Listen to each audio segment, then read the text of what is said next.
Thanks for joining us on the Libertarian Citizen channel.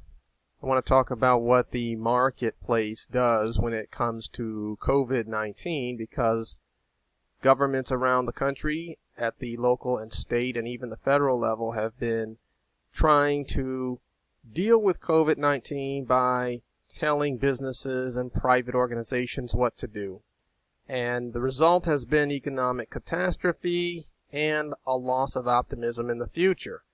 So just to give you an idea of how governments, or I should say how businesses have been dealing with this, look at businesses in the hairstyling business. Back in, this is a headline from March, and when COVID-19 was just beginning to ravage the United States, many barber shops and salons stayed open, but some of them chose to close because of their concern for their customers, their employees, and they're making their own decision that the danger level is very high in contracting this virus. Then you also had businesses like Walmart and Amazon using infrared thermometers as a detection tool. Now this goes back over a month, and these are businesses that have done very well in the pandemic. Walmart being the largest private employer and retailer in the world, selling the items that people have been hoarding and stocking up on. And then, of course, Amazon also being basically an online retailer. During the stay-at-home orders, Amazon has seen an increase in demand because people are in their homes and they're having products delivered to them. For those who are going out to stores, Walmart is the place to go because it is the largest retailer with the largest number of diverse products.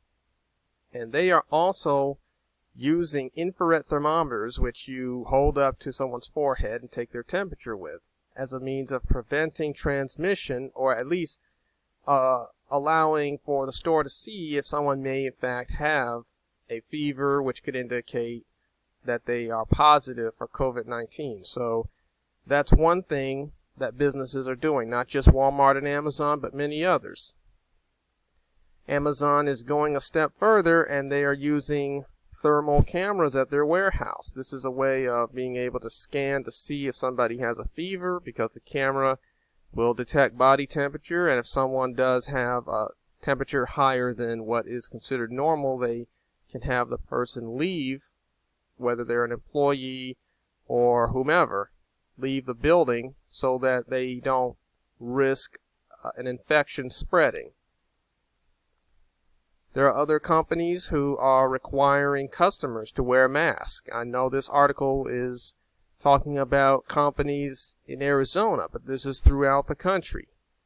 Businesses are taking the lead. They are not required to require customers to wear anything, except in certain areas, but we're talking about throughout the country in many cities and states where there is no requirement, or one that's being enforced anyway, of mask wearing. Businesses and companies are taking the lead, and they're requiring customers to protect not just other people but also themselves with a face mask.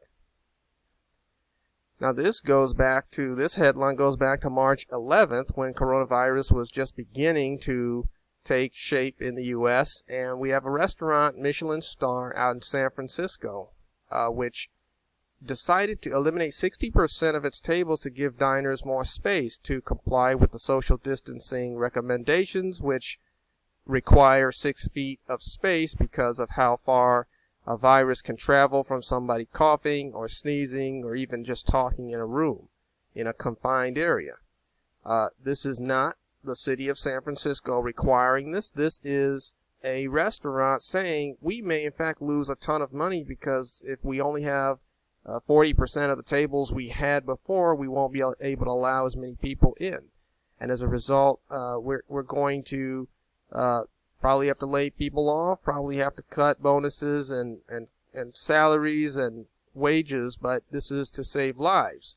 So a business making the decision to choose to hurt its own revenue to save lives is something that we're seeing throughout the country, and we were going to see this whether or not the government implemented any kind of guidelines or recommendations. Now, this is a recent headline from earlier this month in May, and we've got some barber shops opening back up, but they've made changes because they are doing appointment-only services so that they can avoid having 8 or 9 or 10 people sitting in the barber shop. Even if they are wearing masks, they're saying that that is too risky, some of them. So they're saying appointment only, and we're going to have 1 or 2 people in the shop at a time, so we can reduce the number of people in a confined area, as well as comply with social distancing, which is a 6-foot rule. Again, the 6-foot rule is something that the medical professionals and scientists have come up with. And of course, there are differences. Some people say it should be 10 feet or 12 feet or maybe 3 feet. But this is the reason why government should not be making these rules, because there really is no consensus 100% on how many feet one should stay away from someone else. So anyways, we've got barber shops doing appointment only that have decided to open. And then we have other barber shops who are saying, even though our state and our city is letting us open up again, we are not yet ready to have clients come in because we don't have enough tests that are being done to help people see if they're infected or not. We don't have the money yet to purchase masks or hand sanitizer or thermometers to detect temperatures in people, or we haven't yet cleaned the place out, or we might be in a state or a city in which the number of cases are still rising. So the point that I want people to know is that businesses are all assessing their own individual situation and coming to different conclusions. And the best way to see what works is to allow individual establishments to make their own decisions and see what the results are. So just to sum everything up, there is no one-size-fits-all solution to the coronavirus. That is the reason why government should stay out of telling people what to do. We need to let the market be free to choose its path. And some people are going to be more cautious than others. Everyone, being an individual, has their own way of thinking about about what risk they're willing to take. And businesses are the same way. And everyone has the ability and the opportunity to protect themselves. If you don't feel safe going to a restaurant where it's packed, you don't have to go. If you feel you need to have a mask on, then that's something you can do. If you feel that a place that you're going to is not complying with social distancing or guidelines, scientific and medical guidelines for how large crowds should be managed, then you don't have to be there. You can choose not to participate. The government should not force any establishment to stay open or closed, because we have now governors and mayors who have forced a shutdown going back 2 months. Many of them still shut down, and they're slowly opening. They're picking and choosing which businesses are going to be allowed to open. But then you've got the President of the United States using the Defense Production Act to force meat preparing businesses to stay open because of a meat shortage, because prices are going up for pork. And to reduce the shortage, the President is requiring meat packing businesses to stay open. But we've also seen a spike in the number of coronavirus cases among people who've worked at those plants, and as a result, many of them have shut down. Government should not be a part of trying to keep people safe. It should not shut a business down, nor should it require it to be open. It should be based on only those who are directly invested in that business, whether you're a worker, whether you're a manager, whether you are directly in charge of the business. You have the best knowledge and you have the best ability to assess what is going on with that particular establishment.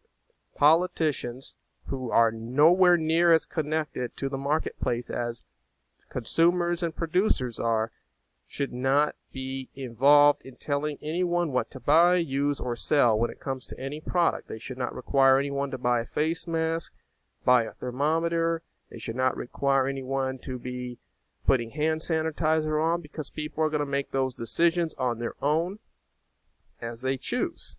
And the last thing we need is the government, which again goes by a one-size-fits-all philosophy, because that's the way it works, telling people what to do. We need to allow liberty to take shape, and when we do, we're going to find out what the best method is for dealing with any kind of virus. Thanks for watching, and we appreciate you coming to this channel and subscribing, and we do hope to see you soon.